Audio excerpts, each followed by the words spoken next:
After the announcement that Sergio Aguero will be leaving Manchester City, inevitably, the speculation started about who should replace him. Sean knows I have sensitivities in this area. I can't stand it when clubs can't hang on to their best players. Here are some of the headlines. Wednesday, the £150 million man to replace Aguero. That was Jeremy Wilson in the Daily Express. I think he was talking about Erling Haaland. City's £200 million splurge. Higher. Jack Garn in the Mail. They want Haaland and Grealish to replace Aguero. Then the figures just getting more and more extraordinary. Charlie Wyatt in the Sun, £600,000 a week. Erling Haaland, super striker's stunning City wage demand. By Friday, with the arrival of Haaland's dad and Mino Raiola in the Iberian Peninsula, we had this from Paul Hurst and Paul Ballas in the Times. Haaland opened talks with Real and Barcelona on the same day. Saturday, Pep Guardiola, under pressure from the press in the press conference, said that we cannot afford to buy a new striker.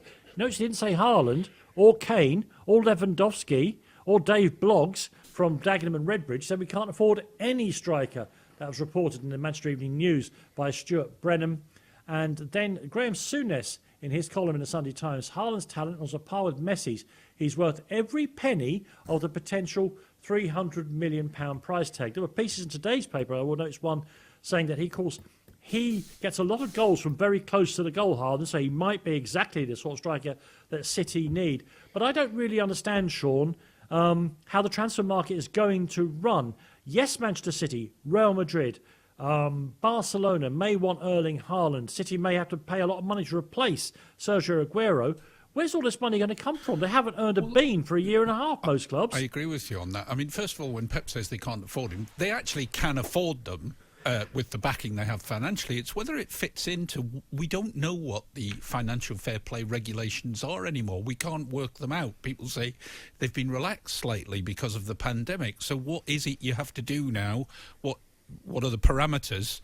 Because on the face of it, for anybody, it's very, very, very steep, particularly as the transfer fee for Haaland at the moment wouldn't be the one it would be at the end of next season, when I think there's a specific clause which means he can go for 65 million or whatever. This time it's pay big money for him, pay a bit to Mino, pay a bit to his dad, pay these wages. I mean, it's... I'm getting a cut as well, Sean. I have told you that, but I'm also getting some. 300 million altogether, which is phenomenal. And you would think nobody can actually fit into that under financial fair play regulations, especially as they're not making many money from attendances and the like. So, in theory, nobody should be able to afford him, I would have thought. Interesting about Manchester City with Aguero, though, Henry, because... the way they played this season, we know that he wouldn't play with any defenders if he could. He'd play 4 midfielders at the back.